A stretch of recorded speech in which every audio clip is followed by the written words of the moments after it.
Les Israéliens qui connaissent grammaticalement le Moyen-Orient, ils ont compris que personne s'engage sérieusement pour défendre le Liban, ni les États-Unis, ni les Iraniens, ni les pays arabes. Et donc, ils se voient la main libre, ouverte pour faire tout ce qu'ils souhaitent. Les Israéliens pensent que le moment historique est venu pour aller jusqu'au bout, pour désarmer le Hezbollah. Pourquoi?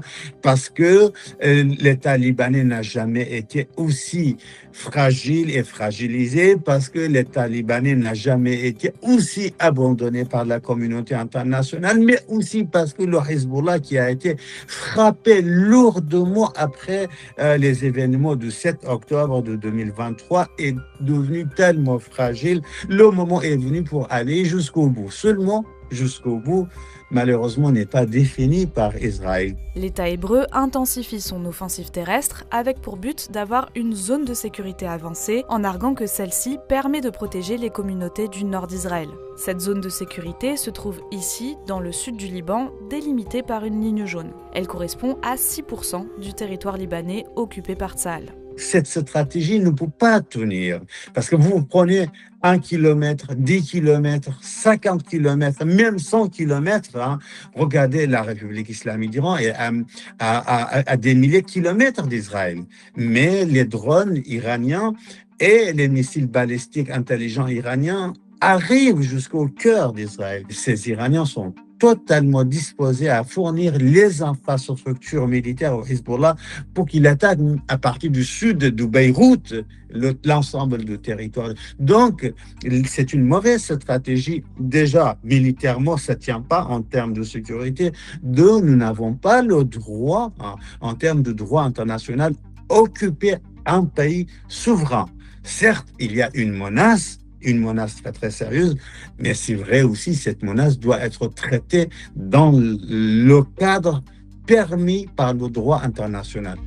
Le Hezbollah a démenti la prise de la forteresse et a assuré que l'armée israélienne éprouve de grandes difficultés à stabiliser ses positions à ses abords. Depuis le cessez-le-feu du 17 avril, les combats avec le mouvement chiite n'ont pas cessé. Depuis que le Liban a été entraîné dans le conflit régional le 2 mars, plus de 3400 personnes ont été tuées au Liban et plus d'1 million ont été déplacées selon Beyrouth. Le bilan est de 27 morts côté israélien. Mais parallèlement au sud du Liban, Benyamin Netanyahou poursuit l'avancée de ses pions et demande l'évacuation de certains quartiers de la capitale qui sont des bastions du Hezbollah. יחד עם שר הביטחון, הנחיתי את צה"ל לתקוף מטרות טרור בביירות. לא יהיה מצב שחיזבאללה תוקף את ערינו ואת אזרחינו, ומפקדות הטרור שלו בביירות, בדאחיה, יישארו מחוץ לתחום. Cette escalade militaire est condamnée par une partie de la communauté internationale, dont l'Union européenne et la France, et le Conseil de sécurité de l'ONU se réunit dans la foulée. Mais c'est surtout Donald Trump qui met un coup de pression sur Benyamin Netanyahou en l'intimant de ne pas attaquer Beyrouth. Selon le média américain Axios, il l'a accusé de mettre en péril les négociations de paix avec l'Iran et lui a dit « Vous êtes complètement fou, vous seriez en prison sans moi, je vous sauve la mise. Tout le monde vous déteste maintenant. Tout le monde déteste Israël à cause de ça. » Cet appel intervient alors que les négociations entre les États-Unis et l'Iran patinent. Il y a certes le sujet épineux du programme nucléaire iranien, mais surtout, Téhéran conditionne tout accord de paix au déblocage de ses avoirs gelés par des sanctions américaines d'une valeur de plus de 100 milliards de dollars. Donald Trump n'est absolument pas disposé à donner des milliards de dollars aux Iraniens qui pourraient être utilisés pour les missiles balistiques, pour les drones, pour les milices, et parce que la négociation est bloquée, les Iraniens se concentrent sur le dossier libanais pour dire tant que la guerre au Liban ne s'est pas arrêtée, on ne relance pas la négociation. C'est beaucoup plus simple pour Donald Trump de demander à Benjamin Netanyahu de ne pas attaquer le sud de Beyrouth que donner des milliards et des milliards de dollars aux Iraniens.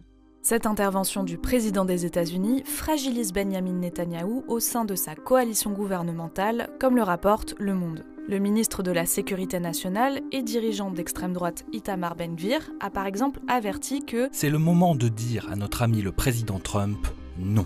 Mais le chef du gouvernement israélien est aussi critiqué par ses opposants. Il l'accuse d'être faible, d'avoir perdu le contrôle de la souveraineté du pays et de porter atteinte aux intérêts nationaux. Il est possible que cet échange musclé entre Donald Trump et Benjamin Netanyahu le fragilise dans le champ politique israélien.